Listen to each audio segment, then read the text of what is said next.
कला दर्पण न्यूज। हुपरी येथील बेघर संघटनेचा प्रस्ताव झाला गहाळ।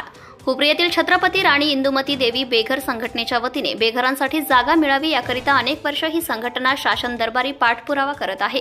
यासाठी यांनी अनेक निवेदने, आंदोलने, मोर्चे काढून बेघरांना न्याय देण्याचा प्रयत्न करीत आहे। शासन मात्र कागदपत्रांचा खेळ करून वेळ काढूपणा करत आहे। काही दिवसांपूर्वी हुपरी नगर परिषदेने जागा मागणी प्रस्ताव अप्पर तहसीलदार इचलकरंजी यांच्या कार्यालयाकडे पाठवला होता। तो प्रस्तावच गहाळ झाल्याने शासनाची बेघरांच्या बद्दल असणारी तळमळ स्पष्टपणे दिसून येते। हा गंभीर विषय असल्यामुळे संघटनेने आक्रमक पवित्रा घेऊन गहाळ प्रकरणी संबंधित अधिकारी, कर्मचारी यांच्यावर गुन्हे दाखल करून तात्काळ प्रस्ताव पुढील कारवाईसाठी पाठवावा। यासाठी आज हुपरी नगर परिषद हुपरी यांच्या कार्यालयाच्या दारामध्ये ठिय्या आंदोलन करण्यात आले। तसेच आंदोलनकर्त्यांनी ठिय्या आंदोलन ठिकाणी चूल मांडून जेवण करून अनोखे आंदोलन केले।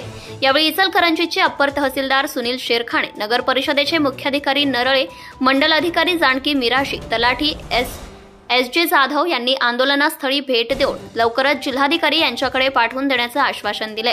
यावेळी संघटनेचे अध्यक्ष विद्याधर कांबळे, दौलतराव पाटील, शेतकरी संघटनेचे तालुका अध्यक्ष राजाराम देसाई, उदय कंगणे, रवींद्र कांबळे, यशवंत सरवदे, तानाजी लोहार तसेच महिला कार्यकर्ते व पुरुष मोठ्या संख्येने उपस्थित होते। भ्रष्टाचार संबंधी काही माहिती असल्यास, अगर लाच मागणाऱ्या लोकसेवकाबद्दल तक्रार असल्यास लाचलुचपत प्रतिबंधक विभागाशी संपर्क साधावा। श्री सरदार नाळे, लाचलुचपत प्रतिबंधक विभाग, कोल्हापूर।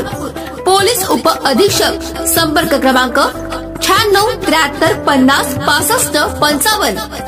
कार्यालयाचा पत्ता पोलीस उप अधीक्षक, अँटी करप्शन ब्युरो, कोल्हापूर, 96 73 50 65 55 78 75 33 33 33। कार्यालयीन दूरध्वनी क्रमांक 0231 25 40 98 9। व्हॉट्सअप क्रमांक 78 75 33 33 33। निशुल्क फोन क्रमांक 1064। Email dysp@kolhapur@gmail.com।